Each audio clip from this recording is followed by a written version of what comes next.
नमस्कार प्रिय विद्यार्थियों, आज हम शुरू करने जा रहे हैं तत्पुरुष समास का अगला भेद कर्मधारय तत्पुरुष। तो मैं पहले भी बताया था मैंने कि कर्मधारय को कुछ लोग अलग समास मानते हैं, लेकिन ये तत्पुरुष का ही एक भेद है। मैं इस पे चर्चा करूंगा। तो इसकी परिभाषा है, जिस समस्त पद का उत्तर पद प्रधान हो। ये वही बात है जो तत्पुरुष के बारे में है। तत्पुरुष की परिभाषा में भी हम यही कहते हैं कि जिस समस्त पद का उत्तर पद प्रधान हो। मैं यहाँ भी यही कह रहा हूँ, लेकिन इसमें एक बात जोड़ रहा हूँ, और वो क्या कि दोनों पदों के मध्य विशेषण विशेष्य या उपमेय उपमान संबंध हो। तो ये कर्मधारय को लेकर थोड़ी भिन्न बात है कि कर्मधारय कैसे तत्पुरुष, जो हमने कारक के आधार पर तत्पुरुष को सीखा था, उससे थोड़ा भिन्न कैसे है कि दोनों पदों के बीच में जो संबंध है वो चार प्रकार का संबंध मैं आपके सामने रखना चाहूंगा। एक विशेषण विशेष्य को लेकर, एक उपमेय उपमान को लेकर चार स्थितियां बन सकती हैं कर्मधारय के अंतर्गत। तो पहली स्थिति क्या बन सकती है कि विशेषण विशेष्य संबंध, जैसा कि मैंने परिभाषा में कहा। पहली स्थिति ये बन सकती है कि विशेषण विशेष्य, कि पूर्व पद विशेषण है और उत्तर पद विशेष्य है। विशेष्य जिसकी विशेषता बताई जाती है और विशेषण जो विशेषता बताता है उसे विशेषण कहेंगे। मोटी बात है ये। तो देखें, जैसे अधपका,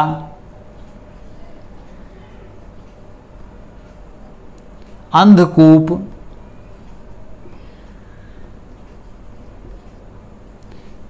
कृष्ण सर्प, नील गाय, श्वेतोत्पल, पांच उदाहरणों से बात करेंगे। अधपका, आप जानते हैं कि इसमें पूर्व पद विशेषण है। आधा एक विशेषण होता है। दूसरे उदाहरण में देखें आप, अंधा एक विशेषण होता है। तीसरे में कृष्ण का अर्थ यहाँ पे काला है, तो काला एक विशेषण होता है। नील गाय, नीला विशेषण होता है। श्वेत विशेषण होता है। उत्पल एक संज्ञा है, गाय एक संज्ञा है, सर्प एक संज्ञा है, कूप एक संज्ञा है और पकना एक क्रिया है। लेकिन यहाँ अब आप देख रहे हैं कि पूर्व पद सारे के सारे विशेषण हैं। तो मैं ये कह सकता हूं इनका विग्रह बहुत महत्वपूर्ण है। आधा है जो पका, विशेषण विशेष से संबंध है, तो इस प्रकार से विग्रह किया जाएगा। आधा है जो पका, अंध है जो कूप,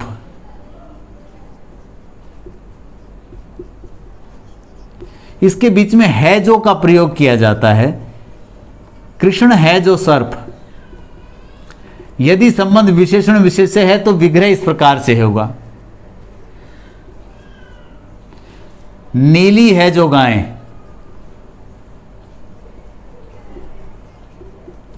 अब आप देख रहे हैं श्वेत है जो उत्पल।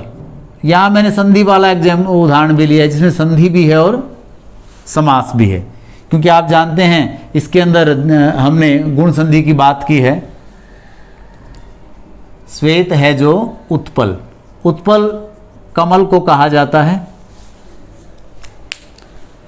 अब उत्तर पद प्रधान तो है ही, गाय महत्वपूर्ण है, किस रंग की है ये बाद की बात है। इस तरह से ये तत्पुरुष समास तो हो ही जाता है, लेकिन एक अलग से विशेषता आ गई इसमें। एक अलग इसकी क्वालिटी क्या है कि इसमें विशेषण विशेष्य संबंध भी है।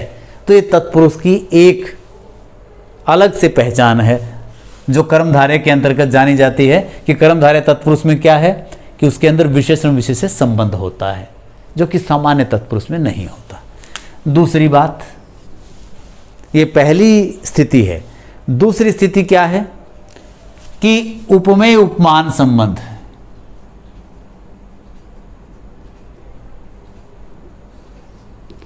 उपमेय उपमान, ये उपमेय उपमान क्या है? उपमेय होता है कि जिसकी तुलना की जाती है और उपमान जिससे तुलना की जाती है। ये उपमेय उपमान को समझने की बात है। तो देखें उपमेय उपमान संबंध की बात, क्रोधाग्नि पुत्र रत्न, क्रोधाग्नि पुत्र रत्न, चरण कमल,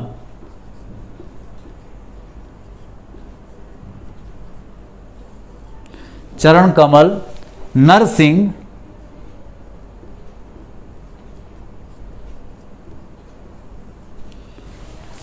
और देहलता।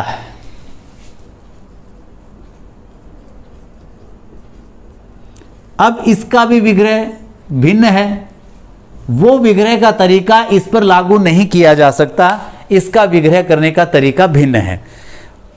इसका विग्रह सीधा है, क्रोध रूपी अग्नि, इस प्रकार से। यहां पे रूपी शब्द का प्रयोग हम करेंगे, क्रोध रूपी अग्नि। ऐसे ही पुत्र रूपी रत्न, और जो पुत्र है वो एक रत्न के समान है, जैसे रत्न जीवन में काम आ जाते हैं वैसे पुत्र भी काम आ जाता है। और चरण रूपी कमल, अब ऐसा नहीं कहेंगे कि चरण के समान कमल, नहीं, चरण रूपी कमल हैं। नर रूपी सिंह, नर रूपी सिंह, और देह रूपी लता। तो ये दूसरा तरीका है विग्रह करने का, और दूसरी स्थिति है कर्मधारय समास के अंतर्गत। मैं तीसरी स्थिति पे बात करता हूं। तीसरी स्थिति क्या होगी? तीसरी स्थिति है उपमान उपमेय संबंध। पहले उपमान आ जाए और फिर उपमेय आए, पहले उपमान फिर उपमेय। तो ये दूसरी प्रकार से बात हम करेंगे। देखें जैसे कमल नयन,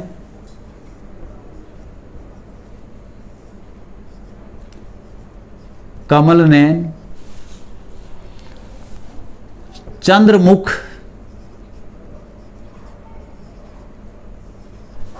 चंद्रमुख, मृग नयन,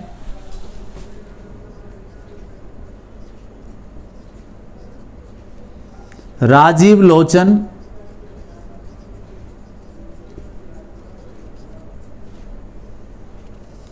राजीव लोचन,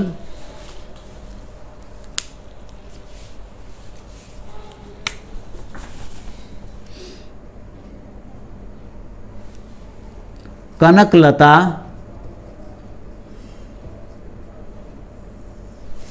तो देखें 5 उदाहरणों से बात हम करेंगे। कमल नयन, इसका विग्रह भी भिन्न है। अब यहां कहेंगे हम कमल के समान नयन,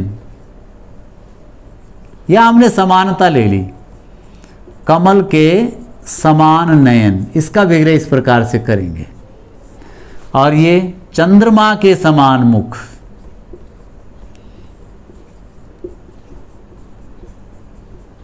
यहां पर तुलना वाली बात है। और ये मृग के समान नयन,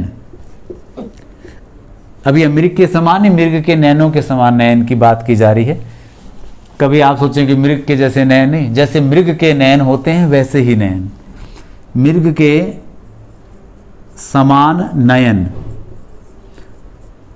और राजीव लोचन, राजीव के समान लोचन।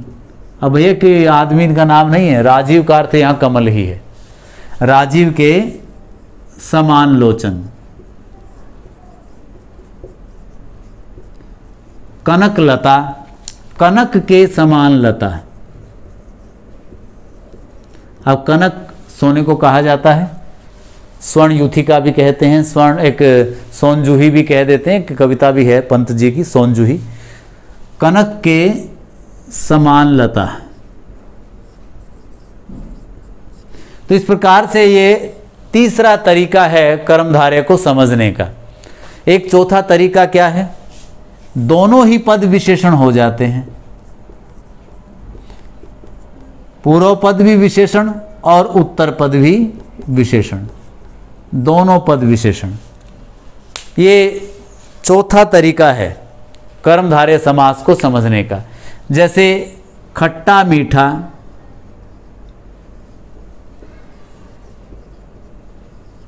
खट्टा मीठा, पाला पोसा,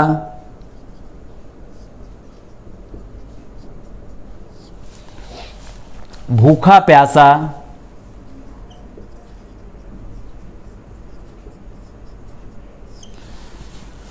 और धनी मानी,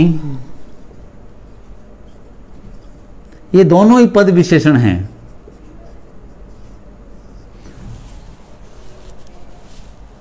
तो देखेंगे अब इनका विग्रह भी भिन्न है।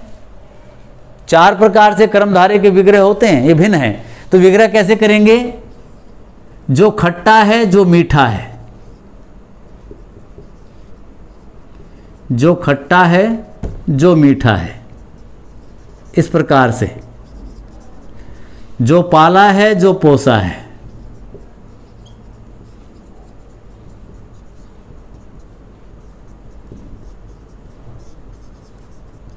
और जो भूखा है, जो प्यासा है। भूखा और प्यासा मत कर देना, वो गलत हो जाएगा।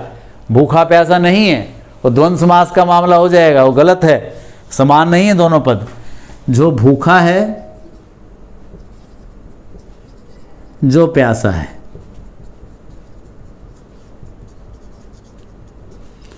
जो धनी है, जो मानी है,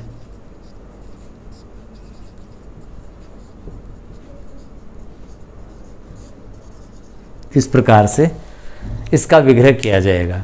तो हमने ये कर्मधारय समास को समझा। आज इतना ही। मैं अपने अगले वीडियो में लेके आऊँगा द्विगु समास। धन्यवाद। आज इतना ही।